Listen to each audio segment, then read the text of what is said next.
happened in Grand Prairie, Texas, as we bring you the history of our city and some of the people that are making a great impact on the history because they're here to tell us about it, but they're still making history. And we're just so pleased to have two people that are very, very interested in the history of the city of Grand Prairie, Texas.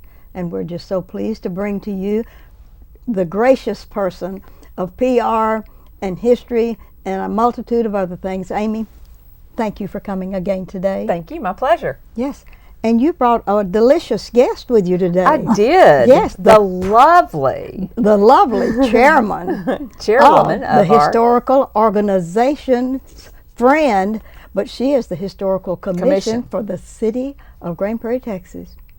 And Vera Jinks, we're very pleased to have you with us today. Thank you. It's good to be here. Yes. What's going on with the historical commission these days? Well, we have our annual awards reception coming up in March.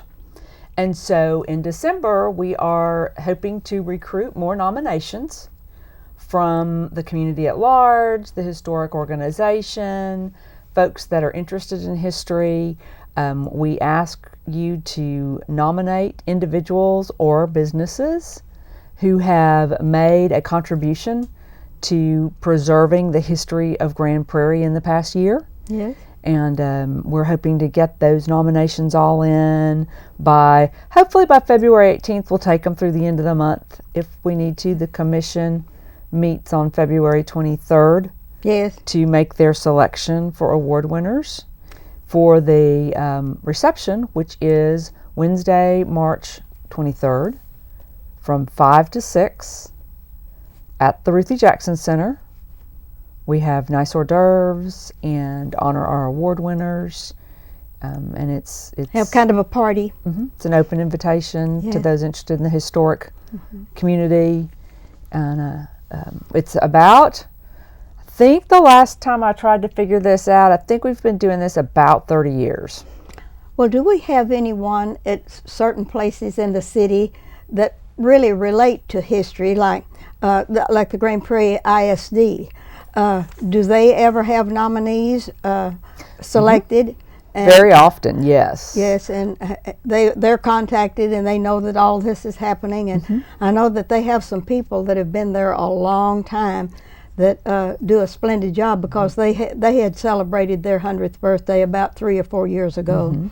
And I thought maybe there might be someone that are still hanging on and doing great things for the schools. And it's the first graduating class of Grand Prairie High School's 100th anniversary this year. Oh, it is. So the first graduating class from Grand Prairie High School, which back in the day was the only high school. Yes.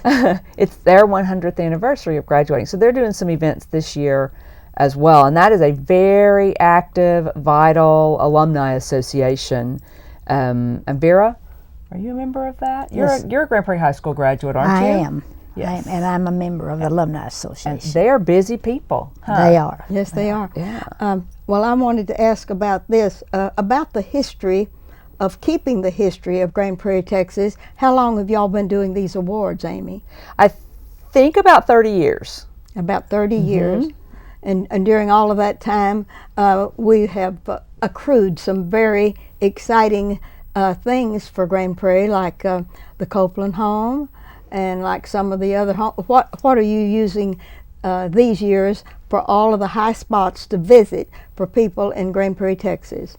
Well, the commission did a wonderful job a year or two ago putting together a historic walking trail in downtown. Oh, they did. And we have, we originally had done little paper flyers in the windows of some of the businesses downtown to say what that business was in the 1950s.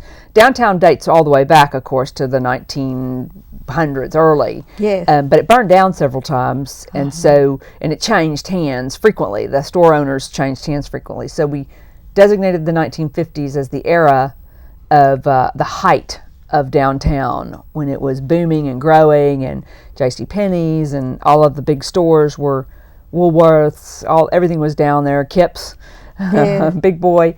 And And so they have those paper flyers have been switched out to brass plaques this year. So there's a downtown walking trail that's highlighted. And I often see People going on and looking at the brass plaques. and a lot of high school kids doing history projects. I'll see Oh. them downtown taking pictures of themselves beside the plaques, beside the business, and taking notes and writing a little story.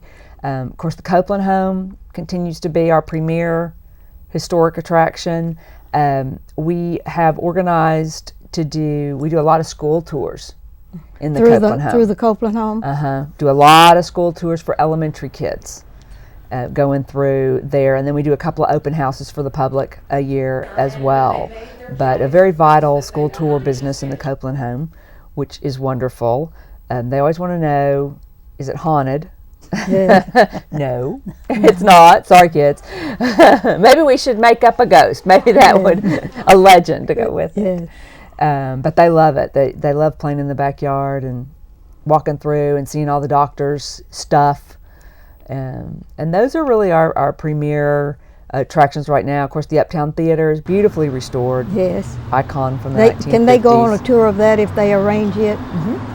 The staff gives tours all the time. People wander in constantly, just amazed at, I grew up here, going here, and get to see the theater today. Of course, we have also fabulous shows there on a regular basis. So then you just check out the show schedule at the Uptown Theater too.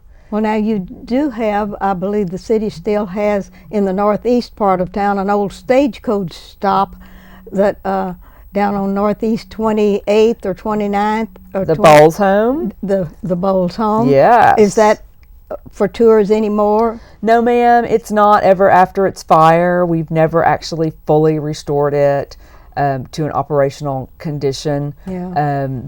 The insurance money it's very expensive to restore 100-year-old, 200-year, 150-year-old property, and try to maintain the integrity of the historic structure. And so the insurance money didn't quite cover that, and we've tried to limp along and get it up to speed and par, but it's never been reopened for public use. They have a beautiful campus there, though, with a lot of other things. And is it ever used by the historical group for anything? No, and that's certainly on the horizon. Yes. The Parks Department, it's in Bowles Park, Yes. across the lake from the Bowles Life Center, and the Parks Department is putting in a trail this year in 2011, 2012 timeframe. A beautiful walking trail that will link the Bowles home and the windmill, which we did restore. Yes. And with the lake, and then on over to the Bowles Bowles Life Center, Center. and then around the new water tank. Yes. And so there'll be a new beautiful walking trail in that area, and it may be time to consider opening the doors of the Bowles home again. Now, I believe through an acquisition of the lake parks that is there still an old cabin out there that I'm not familiar with that you want to talk about? We have the lovely Lloyd home. It's the Lloyd home. The Lloyd home still remains standing. It's the original homestead of the Lloyd farm, which was established in the 1850s. Goes way back. One of the oldest, between it and the Bowles home, those are the oldest remaining structures that we know of in our area. In Grand Prairie from the 1800s, 1850s to be exact. And it is in need of restoration, and we look at doing that. And of course, the costs are a bit much, but our hope is someday to restore it and make it a functional, rentable cabin. And that would be all of the older homes that we know about in Grand Prairie, Texas. Those are the three that the city owns. The city owns. Now, there's lots of in the more north neighborhood, Yes. and in the Center and Jefferson Yes. area. Yeah. Those, the core of the original downtown. Yes. There are a number of 100-plus-year-old homes that are privately owned and occupied. Yes. Many, if not most of which, have been restored and are fully functional with new heat, air, electricity, plumbing. They're not city-owned, they're privately owned, so we don't have access for the public to those. see those. But there's a number of lovely older homes in the core of original downtown I Grand know that Prairie. originally we talked about a drive-by of those sites, and we put them all on a number where you can't visit in all of the places. But you can drive by. But you can drive by and maybe get a brochure or something about this site and something about it. Do you still have any drive-bys or anything anymore? We don't. One of the neighborhood associations during the year of our centennial Yes. had organized a bus tour Oh, I went on that. It was excellent. and went by Yes. a lot of those homes Yes. and did the historic original Grand Prix tour. Very popular tour. That group had hoped to redo that year after year, but as as things do, things change and people change and move on and get new interests, and so it didn't come to fruition the following year. But certainly we have available online on our gptx.org, under the history section of our city's website, is a list of all of the historic properties in Grand Prairie that have historic markers Yes. with all of their addresses. And so certainly a driving tour is available to anyone that wants to look at historic properties in Grand Prairie. I've got them all on the website with all of their addresses, downloadable, and with histories of each of the properties, all available on the web. Who decides who gets one of the Grand Prairie significant historical landmarks? The commission actually makes those decisions, but the individual property owners Can make application? make application. They need to do their own research. They need to document the home's history, hopefully photographically, as well as through the formal records of deeds and property taxes and that kind of thing. And then submit those for consideration to the commission. It's free, and the marker installation is free. Doesn't mean you can't restore or renovate your home. Like a federal marker would mean you have to go through an application process to do anything to your home. We're very lenient in our rules, so that's always available to. In fact, the centennial year we had 12, 15. We had a whole bunch in Come in under the- 2009. yeah. Yeah. And then it's tapered off. I think everybody got theirs in. We haven't seen them coming in quite as frequently. Well, of all of the markers, could you tell me approximately how many significant landmarks are outstanding? 1 through We have about 70. about 70. Yeah. Oh, that is terrific. A lot. Now, talk about historic happenings. How about our cemeteries? That sounds like a real weird thing to celebrate, but don't we have a lot of cemeteries that have markers? We do. We have a lot of them are hidden.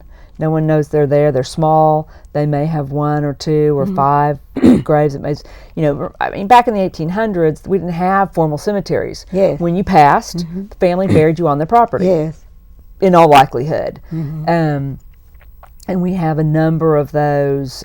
Miss Ruthie Vera, y'all may remember the count better than I do. I'm thinking 15 or so of them. That's about right. Scattered all over town, some in the middle of neighborhoods, you'd never know it was there.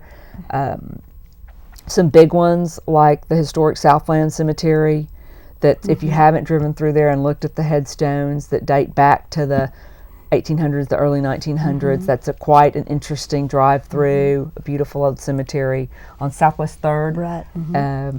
Well, since the pardon me, since the commission does not raise funds, do you think we could get the historical organization to do a fundraising thing, one of their fundraisers, to do a tour and charge for the tour and let them take people on like on the bus thing that you had during the 100 years and do something like that? I think that's a great idea. And I think that would be a wonderful opportunity for them to raise funds so that they can have money to spend on their projects. And Brian and Angela, Miss Ruthie's thinking up work for you to do. well, I'm just thinking of the things that we need That's a great idea. to promote that, and it would be a good fundraising project. And you have some real good money raisers on that historical Oh boy, isn't that a great group? organization? Yes, it is. And they might like to do that as something, and they wouldn't have to particularly have it during a certain year, but we'd like for them to do it very soon so that we can highlight just everything on the significant landmark tour, not just the cemeteries and the ones, and have 1 or 2 where you could go through that belong to the city, Yes. and etc. Well, we don't need to make plans for somebody else to do. We want to talk about what we're already doing. And I need to talk with Vera just a moment. Miss Vera, how long have you all lived in Grand Prairie, Texas? You and Johnny Jinks, your wonderful husband. Ever since we married, and that was in 1953. But I've lived here a lot longer than that. Right. I moved here just a few days before Pearl Harbor. Oh, you So did? I'm telling you my age now. Yes, you are. I wasn't born here, but I started school here. So Okay, and name me your family before you married Johnny Jinks. my parents were Willie and Olin Cox. Okay, and they had how many children? They had 2 sons and a daughter. And you're the it. I'm the daughter, yes. All right, and what part of Grand Prairie did you live in at that time? Avion Village. In Avion Village. We were one of the few people, first few people that lived in Avion Village. They just built in all around us when we moved in down there. And as far as we know, the Avion Village is the only place in town that is eligible for a national landmark. And it takes a little bit of money to do all of that. And Right. I talked to them not too long ago, and they have a new director at Avion Village. So maybe we'll get a job for someone else to Good. do some research and do some fundraising for Avion Village. Every person in Grand Prairie that used to live in Avion Village ought to stir up something real big, a fundraiser, and get them enough money to get that national landmark. There's a bunch of Absolutely. people that Yes. used Yes. to live there too. That is. Yes, and so many of them are still living in Grand Prairie and moved from there Right. into other homes and etc. So, living in Avion Village, tell me about your time there. Well, I thought it was great. You What know. school did you go to? Well, when I first started school, there was one school. The high school was upstairs. The grade school was downstairs. She was at the old 11th grade school Absolutely. on College Street, Right. almost where we're taping this thing today. Uh-huh. Yes, yes. And So you went to the 11th grade school. I did. And who was your favorite teacher and your favorite person in that school when you went to school, even though it was all 11 grades in one building? My favorite teacher was Ms. King, and I don't know why she was my favorite. I just liked her. You know, Yes. she was an excellent Did she teacher. kind of like you also? I hope so. I don't, I don't know, but I hope so. But I met a lot of people there. You know, I still have a lot of friends that went to that school. Uh-huh. And where were you graduated from? Was it in that building, or had you gone to another building to graduate from Grand Prairie High School? Well, we graduated right next door at the administration building. You know, In the building that is currently now the whose name? Lloyd Bowes. in Lloyd it. Bowes Center. Bowes Right. Center. Right. That's where I. And that's where you graduated. So that was was. administration, and then the school was beside it. Uh-huh. Yes. And, Right but the beside- school's not there It was the anymore. auditorium for. Right. It was It auditorium. was their when I was- auditorium then. Oh. That's very I exciting. wish isn't the old it? school was still there. Yes. Yeah, me too. That would have been great, wouldn't it? Yeah. Yes, it was. And after you graduated from Grand Prairie High School in the old auditorium, where did you go?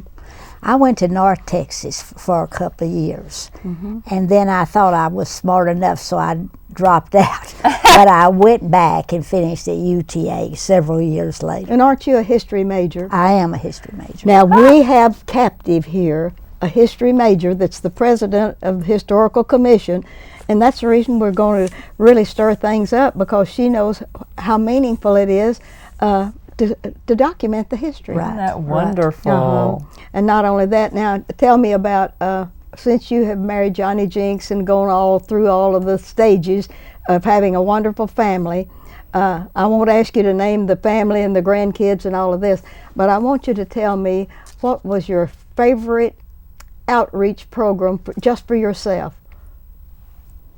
And tell me about the State Fair of Texas. Well, I like the State Fair of Texas pretty well, because for the last 20 or 25 years, I've entered a doll in the competition over there. And you've won. And you've won how many awards? I don't know exactly. I've been very lucky, though. And What kind of doll? They're porcelain dolls. You make the dolls and make the clothes, and you enter them And in paint their faces. paint their faces and Oh, make all Miss the clothes. Vera, I want to see one sometime. Please do. I'm getting ready for an open house right on March the 1st anyway for the dolls. So How Come on exciting. over. Well, I didn't know that. See, my mom collects dolls. oh really? Uh-huh. And I've inherited, she's given me some of, she has so many she had to clear out the house, so she's given me some of hers. I need to do that. Well, now she is a historical happening in Grand Prairie. Because of that, for many years, you could see all of the awards that she has won making porcelain dolls. And did you enter in any other area? No, that's all I ever. You're an expert in that, and you just stated. I'm not sure I'm an expert, but I. Well, you are if you won the prize. Well, Yeah. Thank you.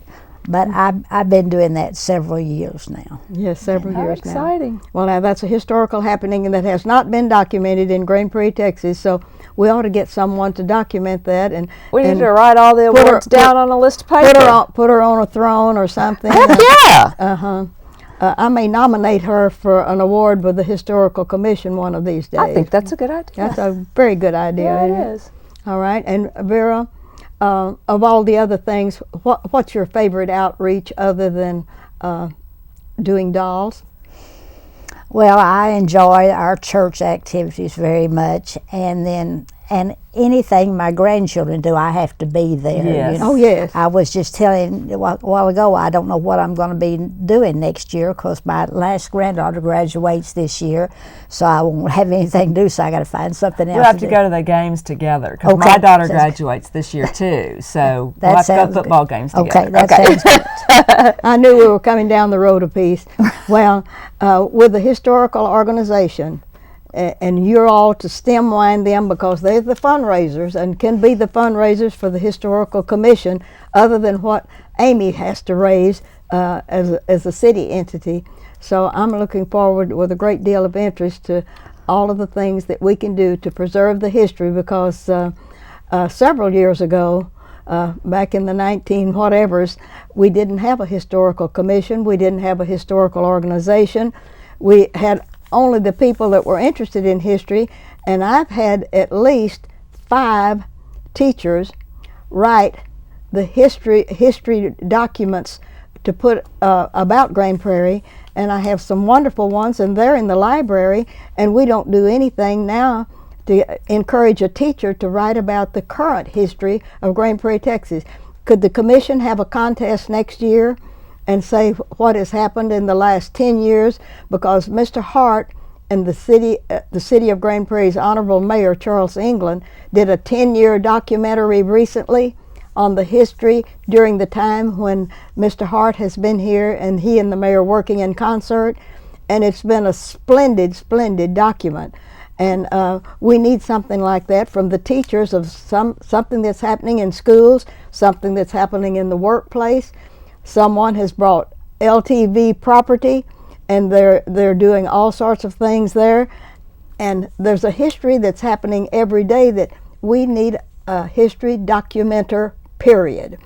And so y'all are in charge of that. And so, Well, toward that end, yes. Kathy Goolsby is into the 1990s now, Yes. writing the History- book, The History of Grand Prairie. And Yeah. so she is documenting a lot of our more current history Good. in that book, which we hope will be out this year. It's a slow process, Yeah.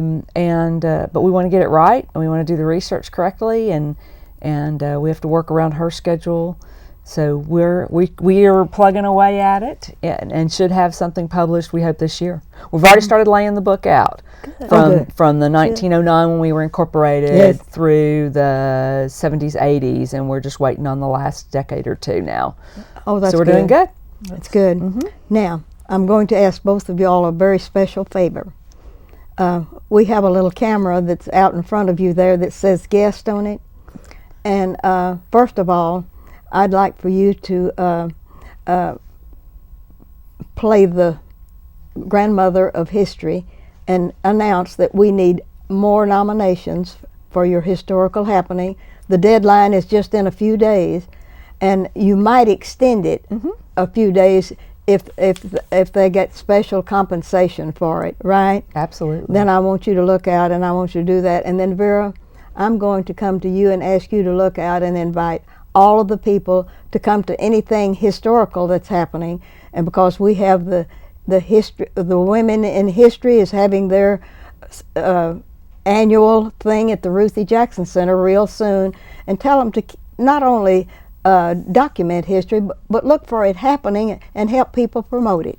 So I'm going to ask you to do a little speech, just looking out into your camera. But first of all, I want you to do my command first. Absolutely. The Historic Commission is getting ready for its annual awards reception, and we would welcome nominations from the community. You may nominate anyone that you feel has made efforts to preserve or document or influence, has anything to do with historic preservation in Grand Prairie. We would gladly accept those nominations in my office, which you can email it to me at asprinkles@gptx.org. Hopefully by February 18th, but I can take it as late as the February 23rd when the commission meets to make their selections of winners, and would just encourage you to think about who has made an impact in history and nominate those folks for consideration. And then you're also welcome to attend our awards reception, which would be from 5 to 6 p.m. on Wednesday, March 23rd at the Ruthie Jackson Center. It's a free event. We have hors d'oeuvres, and we give our winners their awards and just celebrate history for a little bit that day. We'd welcome you to participate. Thank you very much, Miss Amy, historian of the world. And Vera, you're next. We have a lot of historical events coming up, and I know there's a lot of you that know a lot about the history of Grand Prairie. If you could just write it down and document and give it to some of us people that are interested in history, that would be a great help. Wonderful, wonderful. Well, I want to thank y'all for taking advantage of this beautifully weathered day. Yes. Sunshine is back out and with us, and thank you all for reserving yesterday when we couldn't get here, and keeping your document really going for the history of Grand Prairie, Texas. And I want to really appreciate you all very much. And if there's something I can nominate you for that you would like to have, I owe you big time. Thank you very much. I've got everything I need. Got everything you need. Well, I want to thank you for caring about history. And aren't you pleased what you've learned today about our history major that is sharing the spotlight with you today? Yes. Yes. And we'll find out more about other people if we'll just dig and look for it. And we thank everyone that's contributed to history. Thank you very much. And I'm delighted to have these two ladies that are carrying on what we really need in Grand Prairie, is someone that care about history enough that they'll document it. And many long years ago, when I first got together with myself and helped to start our historical organization back in the dark ages, I want you to know that it has pleased me very much to see that people are taking hold and are continuing that work, because it's very, very helpful to Grand Prairie. And I want to thank Mr. Don Johnson, because he's helped us in a tremendous way. For history is so important, and he's seen that we have the time on our schedule to be able to do this for you. Thank you very much. And we'll be very happy to see you at one of these occasions, because history is as we live and do, and we're just real proud for it in Grand Prairie, Texas. Thank you for watching our show.